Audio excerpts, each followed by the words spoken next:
Vamos abrir nossas Bíblias.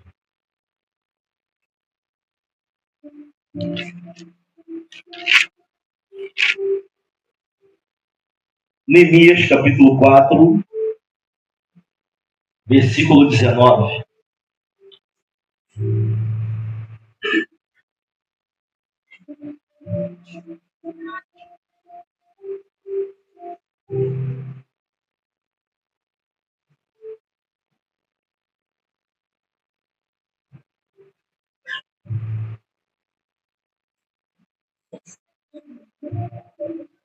E vamos de glória em glória, de palavra em palavra, inspiração em inspiração, de oração em oração. A gente vai caminhando firme. Estamos orando pelas nossas crianças. Estamos orando também pela vida delas. Neemias capítulo 4, versículo 19. Neemias vai dizer assim. Amém, misericórdia? Espera aí. Espera um pouco.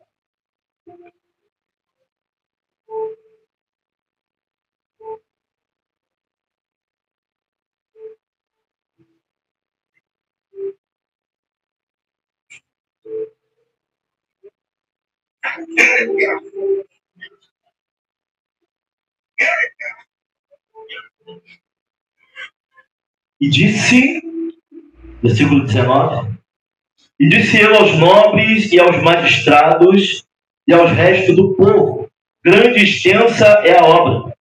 E nós estamos apartados do muro, longe um dos outros. Repita comigo, longe um dos outros. Longe um dos outros. No lugar onde ouvirdes o som da buzina, ali vos ajuntareis conosco. Nosso Deus pelejará por nós. Assim trabalhávamos na obra, e metade deles tinha as lanças, desde a subida da alva até o sair das estrelas. Também naquele tempo disse ao povo, cada um com o seu moço fique em Jerusalém, para que de noite nos sirvam de guarda e de dia na obra. Repita comigo, à noite de guarda, de dia na obra. Poder sentar glorificando e exaltando o nome do Senhor. Meus irmãos, eu preciso, antes de trazer aplicação para a nossa vida, eu disse algumas quartas atrás que Deus tem me dado palavras bem práticas no nosso dia a dia, para abordagem. É interessante como é notória hoje a atualidade das palavras dos profetas, hoje, nos nossos dias. Isso é porque a palavra de Deus para nós, em todos os tempos, era para eles, é para nós, para aqueles que ainda virão. Essa palavra ela é imutável, ela não muda. É a palavra do Senhor na nossa vida. Mas dentro do contexto histórico, eu preciso trazer isso antes de trazer a revelação e fazer a aplicação daquilo que Deus tem para nós hoje à noite. Eu não sei um tema para essa mensagem. Geralmente a gente tem um tema, né, para a mensagem. Essa eu não tem um tema específico. Você pode falar de edificando os muros, mas são muitos os muros. São muitas as demandas. São muitos os conflitos. Mas o livro de Neemias é um manual de liderança. Nós temos um manual de liderança dentro da nossa casa, na nossa Bíblia, e às vezes a gente não atenta para isso, para a palavra de Deus. Vou te mostrar aqui, com a ajuda do Senhor, do Espírito Santo, o quanto esse livro pode nos ensinar a lidar com conflitos, com dificuldades, com as guerras que nós vivemos, dentro da nossa casa, no trabalho, fora do trabalho. É um livro que é um manual de liderança, como nós devemos nos portar e o que nós devemos fazer para lidarmos com conflitos. Neemias, ele recebe seu chamado após o cativeiro babilônico. Você ouvido aqui no clube, esses profetas pré-cativeiro, do cativeiro e pós-cativeiro. Ele vai receber o chamado pós-cativeiro babilônico. Não é um chamado, talvez, sobrenatural, como diz Isaías, mas dentro de uma necessidade. Deus vai falar o coração de um homem. Neemias não era teólogo, Neemias não era. Neemias era considerado até pelos teólogos alguém leigo. O teólogo era o extra, não era Neemias. Mas Neemias, dentro de uma necessidade, ele vai abrir o coração para Deus e vai nos ensinar como agirmos diante de conflitos e muita dificuldade. Quem aqui está passando por conflitos e dificuldades? Não tem que levantar as mãos, os pés, porque é luta e guerra para todo lado. Não tem para onde correr. O que nós temos vivido hoje são conflitos dentro, em cima de conflitos. E essa luta já chegou nos nossos filhos, já chegando na nossa família, os conflitos, as batalhas e as lutas. Neemias ele vai receber o seu chamado após cativeiro babilônico. Cativeiro é fruto da desobediência do povo de Deus. Sabe, sempre que eu resolvo desobedecer, sempre que eu me posiciono de forma errada, existem consequências para isso. Então, eu posso endurecer meu coração, eu posso não querer me quebrantar, eu posso não querer ouvir, mas como foi pregado hoje pela manhã, mais tarde a gente vai perguntar se valeu a pena tudo isso. Se valeu a pena andar desobediente, fora da presença, fora do propósito, fora daquilo que Deus tem, em meio à nossa rebeldia. Mais tarde o tempo vai passar e eu quero te falar que não tem elevador, não tem túnel do tempo para voltar atrás. A pergunta vai ser a seguinte: valeu a pena andar do teu jeito, da sua maneira? Essa é a questão. Após a morte de Salomão, seu filho Roboão, ele assume o poder. Inicialmente, ele vai pegar conselhos errados. Em vez de ele procurar alguém que é mais velho do que ele, apesar de que o mais velho já foi referência. Mas no mundo que nós vivemos está complicado, até o mais velho. Mas aqui ainda era referência. Eu creio que na igreja são ainda referências, com a glória de Jesus. Amém ou não amém? E o pessoal de meia idade e terceira idade, amém ou não amém? Ele vai buscar conselhos das pessoas da idade dele. Tem coisas, irmãos, que para se aconselhar tem que ser com alguém que já viveu, alguém que já passou. Lá em 2º livro de Crônicas, capítulo 10, do 1 ao 15, ele vai aconselhar se o pai dele colocou imposto, para que ele colocasse muito mais. Sabe o que ele vai dizer? O meu dedo mínimo seja mais grosso do que os lombos de meu pai. Ele vai só aumentar os impostos. Haverá rebelião. O reino que era unido, as 12 tribos, as 10 tribos vão se revoltar e vão formar assim o reino do norte, liderado por Jeroboão, tendo como capital Samaria. O povo era o Reino Unido, andava junto as 12 tribos, o povo de Deus. Mas agora a revolta, a rebelião. O reino do sul vai ficar Judá e a meia tribo de Benjamim, simplesmente chamado de tribo de Judá. Ou melhor, chamado de Reino do Sul. E no Reino do Norte, as 10 tribos que se rebelaram sob o comando de Jeroboão. Fim do Reino do Norte, fim do Reino do Sul. Os dois desobedientes. Dois reinos divididos, mas o mesmo povo desobediente. Reino do Norte, a Síria vai destruir o povo vai ser levado ao exílio, vai cair no esquecimento. Colonos trazidos de outros povos vão se reunir ali, né? E ali que os remanescentes vão se juntar e aí surgem os samaritanos. A gente vai começar a entender por que judeus e samaritanos não se dá. Você vai ouvir mais parábolas, enfim. Você vai ouvir a passagem da mulher samaritana, você vai ver que eles não se davam. Já o Reino do Sul é levado ao cativeiro babilônico, porque a gente fala muito sobre isso aqui, sobre o cativeiro babilônico. E é o que acontece com o Reino do Sul. Apesar de preso no cativeiro durante 70 anos, a idolatria, o Reino do Sul diminui. O povo não se mistura. Pelo contrário, está na outra terra, sim, vão pendurar aí seus instrumentos de adoração, vão querer, enfim, você vai ver um salmo da guerra que eles passam, as lutas que ali acontecem. Mas eles não se misturam. No ano 586, Nabucodonosor é levado os primeiros extraditados para a Babilônia.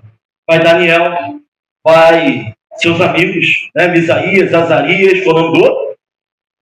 Misarias, Azarias, Daniel e Ananias. Mas nós chamamos de Sadraque lá erradamente. Sadraque, Mesaque, não é esse o nome deles. Esse é o nome, a identidade que a Babilônia tentou colocar dentro deles. Mas não é esse o nome deles. Pelo contrário, são levados. Depois vai também Ezequiel, também é deportado, profeta das visões. Vai ficar ali junto aos trabalhadores do rio Quebar. Então Deus vai colocar profeta no palácio para Daniel, para seus amigos, vai colocar profeta junto também ali aos trabalhadores, e Jeremias vai ficar com a pior parte do povo, que não é levada para Jerusalém, mas também está fadada a perecer. O povo também que fica não é um povo muito bom. Isso aqui segundo a palavra, não sei o que eu estou dizendo, mas é a palavra, tá? Deus vai fazer grandes coisas. Vai se levantar o grande Nabucodonosor, né? Deus vai fazer ele comer capim pela raiz. Durante 7 anos, ele se achando muita coisa. Não quer entender quem Deus é, mas quem é o homem diante de Deus.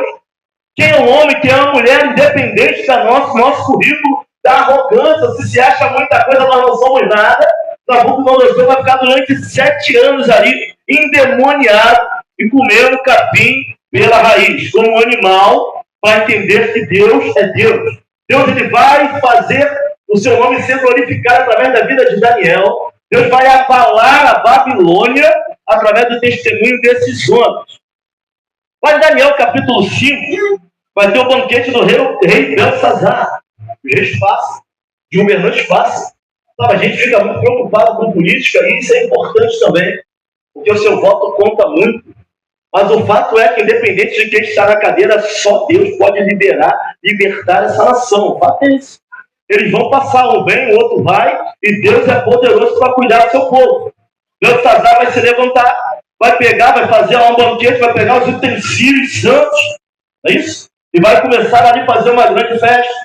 Vai aparecer uma mão misteriosa na parede, Mene, Tekel e Persim. Eles não vão entender o que está escrito ali. Aí vão lembrar do profeta que vai passando de rei em rei, mas que Deus continua usando, e eu não estou fazendo a aplicação ainda da palavra, eu estou aqui trazendo o contexto histórico, e Daniel ele vai ali, mais uma vez, revelar o que significava aquele escrito, aquela mão, né, escrevendo aquilo ali na parede. Contou Deus o teu reino e o acabou. Pesado foste na balança e foste achado em falta, dividido foi o teu reino, e Deus aos medas e aos persas. Nessa mesma noite, naquela mesma noite, Belsazar foi morto e Dário ocupou o reino dele. Está passando de rei em rei. E vem aí o grande, o Ciro, chamado Ciro o Ungido. Aquele que Deus vai usar para dar uma ordem, e o povo agora que estava sob a política de deportação vai ter a oportunidade de voltar novamente para a sua terra, para Sião, para Jerusalém. No ano de 516, vai ocorrer a primeira deportação. E antes de Cristo, irmão, Jesus é algo foi tão tremendo que ele conseguiu mudar a contagem do tempo. Eu não sei se em todos os povos ou nações é dessa maneira. Mas nós vamos contar agora antes de Cristo e depois de Cristo. Antes de Cristo em ordem decrescente, até chegar a 0 e vir em ordem crescente. Então, no ano de 516, a primeira expedição. O povo agora está sendo libertado a voltar para sua nação e para sua terra, sob o comando de Zorobabel. Em 444, quase 100 anos depois, vem Neemias ali no meio, vem Esdras. Sabe, alguns vão dizer o quê? Que o que Esdras não conseguiu fazer, Neemias conseguiu, mas o fato é que a missão dos dois é uma missão diferente. Ele é reconhecido como o reformador. Esdras veio trazer uma reforma espiritual. Escriba, ele tinha lá no palácio algumas missões administrativas, mas era versado na lei. Tanto que os dois se encontram. Quem abria a palavra para ler na praça não era Neemias. Era quem? Era ele. Neemias ele vem como governador. Alguém que tinha autoridade para fazer a diferença na sua geração. Interessante. Isso aqui eu estou fazendo para você aqui, trazendo a memória. Você que já sabe, você que não sabe, permita então explicar. Lá no capítulo 1, versículo 2 de Neemias, um dos irmãos de Neemias, chamado Anani, Neemias vai perguntar como está o povo em Jerusalém. Mesmo após a reforma espiritual, sabe, a cidade continuava destruída. Os muros estavam derribados. Os portais estavam queimados. Com tudo isso, ele vai saber que o povo estava em grande miséria. Era povo de Deus, mas estava vivendo a prova. As famílias estavam em grande miséria ali naquela época. Os sobreviventes, irmãos, se restaram, os sobreviventes do cativeiro. Neemias, quando soube disso, e aqui eu começo a fazer a aplicação à nossa vida, nosso dia a dia e a nossa família. Quando ele soube disso, ele ficou muito triste. Vai dizer no versículo 4 que quando ele ouviu essas coisas, chorei. Passei dias lamentando, jejuando, orando ao Deus dos céus. Ele se abala com a notícia de que o povo, de que as famílias estavam vivendo grande miséria, de que os muros tinham sido derrubados, de que as portas tinham sido queimadas, sabe? Aqui a gente vai aprender que as crises e as notícias ruins não podem ser uma desculpa para a gente parar de adorar o nome do Senhor. Ele ouve maus rumores, ele ouve porque ele não está lá para ver. Mas o que chega dele, quem traz uma informação segura. O povo está em grande miséria. Ele vai fazer o quê? Ele vai deixar de adorar a Deus? Ele vai deixar de buscar a Deus porque a guerra está batendo na porta? Porque as lutas estão batendo na porta? Não! Ele chora amargamente, copiosamente, mas ele jejua.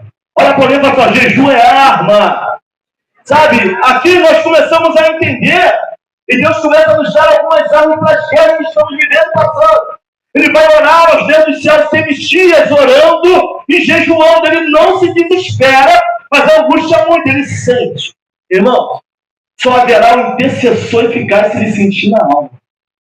Enquanto não sentir algumas coisas na alma, não vamos nos levantar para mudar o quadro. A verdade é essa. Tem gente que se acostumado com o muro derribado. Tem gente que já se acostumou com os portais queimados. Já acostumou a viver a prova e viver miséria dentro da sua casa. Como tem um Deus sobrenatural que pode todas as coisas se mudar, inclusive a nossa trajetória. Neemias não se conforma. Sabe quando a intercessão ela tem? Porque Neemias também significa aquele que consola, o consolador. E agora quando o consolador vai virar um intercessor. É quando algo te abala. É quando algo não te conforma. É quando nós não nos conformamos com a situação. Ele vai orar. Ele vai buscar a quem? O homem? Não. Ele vai buscar alguém? Ele vai buscar conselho? Não. Ele vai buscar a quem? Aquele que pode resolver todas as questões. Estive orando, estive jejuando ao Deus dos céus. Versículo 6. Confesso o pecado que nós israelitas temos cometido contra ti. Sim, eu e meu povo temos pecado. Neemias nem conhecia o povo que estava em Jerusalém. Fala assim para alguém, mas era a família espiritual. Fala para ele. Ele não conhecia, ele nasce no cativeiro babilônico. Ele não vê. Ele não viu o mar se abrir. Ele não viu nuvem. Ele não viu coluna de fogo. Mas ele ouviu. Alguém ensinou. Alguém passou, ele creu e guardou a palavra no coração. E se dispôs a chorar e a sofrer pelas famílias que lá estavam. Olha a oração de Neemias. Temos cometido contra ti. Sim, eu e o meu povo. Que oração a gente se coloca primeiro? Quando nem errado nos julgamos de estar. Senhor, abençoa a nossa juventude. Abençoa o pecado dos nossos jovens. Senhor, abençoa o meu marido. Abençoa a falta de coerência do meu marido. Ou abençoa a falta de coerência da minha esposa. Agora, abençoa o meu pecado e a da minha esposa. Abençoa o meu pecado e o do meu marido. Abençoa, Senhor, tira, desfaz o meu pecado e o da minha, que se coloca em primeiro numa oração. Não fui ele que errou. Ele não estava lá na época de Jeroboão, de Salomão. Não estava em Jerusalém. Ele era copeiro do rei Artaxerxes, o homem mais poderoso da terra, na época dele. O que era o copeiro, pastor? Naquela época eles matavam o rei, tomavam, invadia, matava, envenenava, tomava o lugar de alguém do mais alto cargo e do mais alto nível. Quando o rei ia beber, ele dava a tibicada antes. Se morresse, morrer ele. Não ele. Era o copeiro. oficial do rei. Alguém que tinha influência. E ele está saindo do palácio. Ele está saindo do conforto do palácio para entrar numa guerra. Que se alguém olhar hoje, essa guerra não é minha. E quando eu olho para a intercessora na Bíblia, eu lembro do ministério de intercessão. Eu lembro dos irmãos que intercedem. Sabe, a gente entra em algumas guerras que às vezes aparentemente não são nossas, mas é da família de fé, é do povo. Se eu sou povo, então é minha guerra também. Mas a questão é que famílias vivem de formas individuais. Acha que se tu errar, é o problema teu, mas quem paga o preço é a família toda. O fato é esse. Se o homem erra e toma a decisão sozinho, e se ele é despejado, vai a família toda morar embaixo da ponte. Então, como família, não temos que viver de forma individual, mas de forma coletiva. O que eu achava antigamente, aproveitar que meu pai não está aqui, que o cachorro que eu criava era meu. Com 12 anos de idade, eu não limpava, eu não dava comida, mas os meus pais deixavam eu ter um cachorro. Era graça. A gente entende numa perspectiva menor o que é graça e misericórdia. Tu acha que esse marido é teu? Não, por misericórdia é Deus que te deu marido. Tu acha que essa esposa é tua e tu pode falar como quer? Tu não pode, não. Tu é só um mordomo nessa terra e vai prestar conta ao dono dela. E não é você. E também não sou eu. Então eu achava que eu tinha um cachorro, mas eu não tinha. Porque quem dava comida, quem limpava, era minha mãe. E era meu pai, mas eu achava que era meu. Até eu crescer e entender que eu não tinha nada. E tudo que eu tinha porque eles permitiam que eu tivesse. Porque na verdade eu não tinha nada. Porque às vezes a gente, como família, a gente acha que tem alguma coisa. Ou que é dono de alguma coisa. O quarto que tu dorme, jovem, é porque teus pais deixaram tu dormir lá.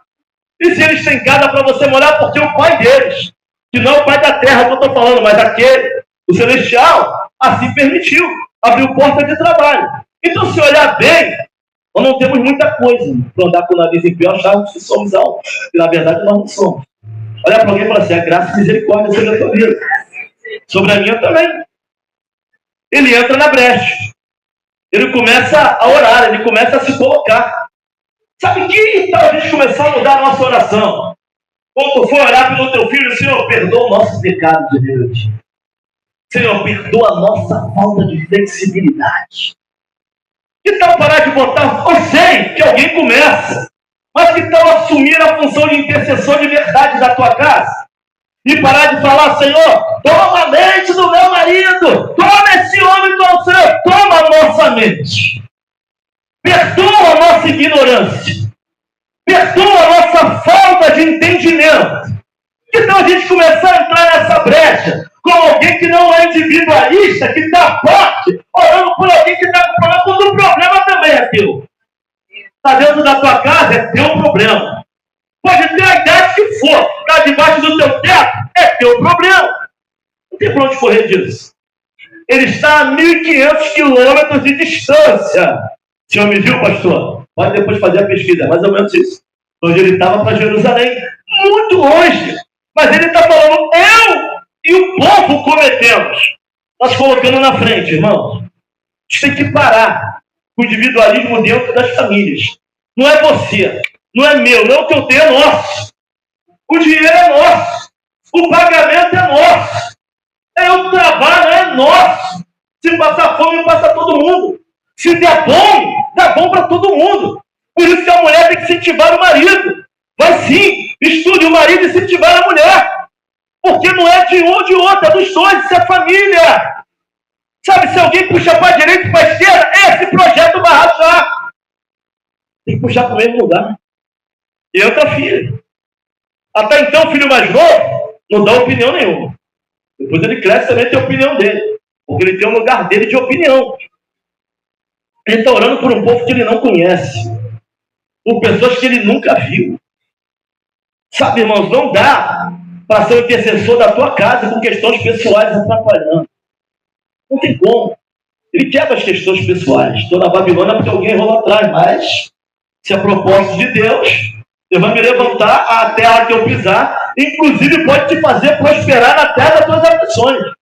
Porque ele é poderoso. Prosperar como na caixa d'água, na comunidade da linha. Prosperar como na bacia. Deus é poderoso para fazer. Assim como ele fez na vida de José. Ele pode, onde estiver. Se ele estiver, o negócio fica diferente.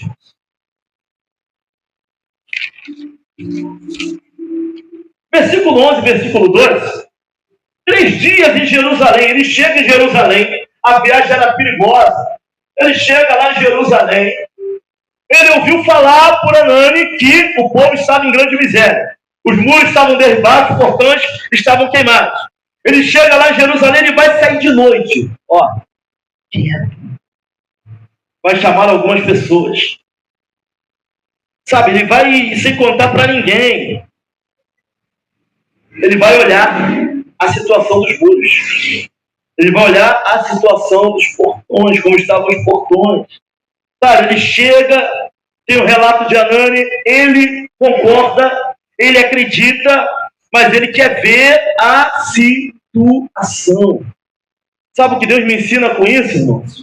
Tem coisas que a gente ouve, mas não quer acreditar. Tem coisas que estão na nossa cara, mas a gente não analisa, diaconisa Patrícia. Tem gente que tem fuga da realidade. Não vai analisar a situação, não vai ver o tamanho do problema.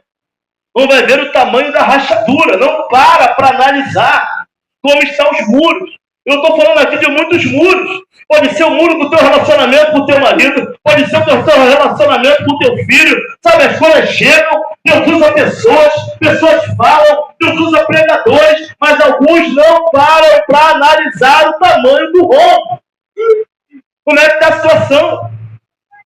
Pessoas não costumam analisar as situações. Não querem acreditar. Acontece com todo mundo. Por que não aconteceria com algum de nós? Se tem alguma coisa errada, analisa. Vai ver. Sabe, não tem como, irmão, querer edificar ou retificar algo sem analisar o tamanho do problema. Como é que estão os portais da confiança? Como é que estão os portais do relacionamento? Como é que está esse muro aí do entendimento? Como é que estão os muros da compreensão? Se tem gente falando que tem alguma coisa errada, está rachado, está queimado. Como é que está o teu relacionamento com o teu filho, independente da idade que ele tem? Como é que está isso? Não adianta fugir, ter fuga de realidade. É necessário olhar para os muros. É necessário olhar para os portais, sim. 1 Coríntios capítulo 11, do 28 ao 30, diz assim: examine-se, pois, o homem a si mesmo, assim como do pão e beba do cálice. Pois quem come e bebe sem discernir o corpo, come e bebe juízo para si. Eis a razão. Porque há entre vós muitos fracos e doentes, e não poucos que dormem. Isso aqui é uma análise, uma recomendação acerca de se assentar na mesa. Mas manda fazer uma análise. Mas por que a gente não analisa a nossa vida? Por que não analisa a vida financeira? Por que os muros estão derribados? Por que os portais estão queimados? Por que há tanto desentendimento dentro dos lares? Tem gente vivendo muito mal, servindo a um Deus que é bom e poderoso. Porque é difícil fazer análise. É difícil olhar. Sabe, olha para o teu filho, presta atenção. A serpente continua falando no jardim. A serpente continua falando nos ouvidos. Foi pregado pela manhã, distorcendo palavras, usando meia verdade. Foi assim que Deus falou? Tentado na nossa casa, pelo celular, pela televisão. Olha para os teus filhos. Olha para o teu marido. Olha para a tua esposa. Vê se os muros já não estão fendidos. Vê se os portais já não estão queimados. Mas é difícil admitir.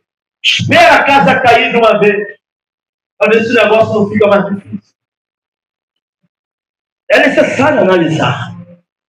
É necessário observar, irmãos, aquilo que está acontecendo. É necessário discernir para podermos guerrear com clareza. Pastor, o senhor está falando que eu tenho que observar o que está acontecendo. Os porquês das situações. Sabe, tanta família, irmão, vivendo sem compreensão. Nós andamos com a palavra embaixo do braço. Sabe, nós pregamos para muitos. Sabe, tem algo que Paulo vai dizer, e Paulo está sempre dizendo isso, presbítero Léo, que ele mesmo tomar cuidado para que ele não seja reprovado. Sabe, não adianta eu chegar aqui e pregar para a família de vocês, subir nesse púlpito e falar tudo que é família, não adianta se eu não viver isso. Porque talvez vocês se salvem e a minha família, como é que fica? Então é necessário olhar os muros, evangelista Vance. É necessário fazer uma autorreflexão de como está a nossa vida, como está o nosso relacionamento dentro de casa, como está o casamento. Se eu gasto muito, gasto pouco, se eu sou ou não sou, se somos um só corpo ou não. E o que está faltando para ser? Família é para viver junto. Família não tem que ter individualismo dentro da família, é um corpo. Depois você casa, constrói a sua, mas quando estiver junto, é junto. O que está acontecendo? Olha os muros. Sabe, ele não só ouve, ele vai ver. Ele ouvindo, ele já vai orar e jejuar, mas ele quer ver. Ele chega lá e vai observar. Ele não conta para todo mundo. É algumas pessoas que vão com ele. Sabe, muros rachados não é para contar para todo mundo. Portais queimados não é para contar para todo mundo. Tem pessoas que você pode contar e tem pessoas que não. É observar, é pedir a Deus discernimento e orar. Para que Deus coloque as coisas no lugar.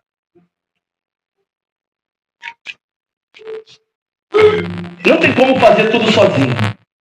Não tem como, mas não pense que todos vão te ajudar nessa guerra, porque não vai. Ele vai chamar alguns. Muros destruídos. Não é algo normal. Portais queimados. Não é algo normal. Família que não se entende. Não é algo normal. Pode ter se tornado comum. Mas normal não é. Briga toda hora. De vez em quando tem os catiripapo. Não, isso aí é não. A toda hora. Um fala A, o outro fala B. Não haver entendimento. Não é normal. Não haver respeito entre pais e filha porque o muro já foi entendido. Se não respeita é porque os portais já estão queimados. Não adianta querer se enganar. Ou a gente olha isso com clareza, a gente encara isso de frente, ou vai ficar difícil algum tipo de restauração. Não tem como restaurar. Neemias vai encarar a verdade de frente. Ele vai ouvir e ele vai ver o que está acontecendo. O mínimo. Perca tempo. Sabe, perca tempo observando, vendo, vá atrás. Não é normal. Desobediência dentro de casa. Falta de paz. O tempo todo não é algo normal.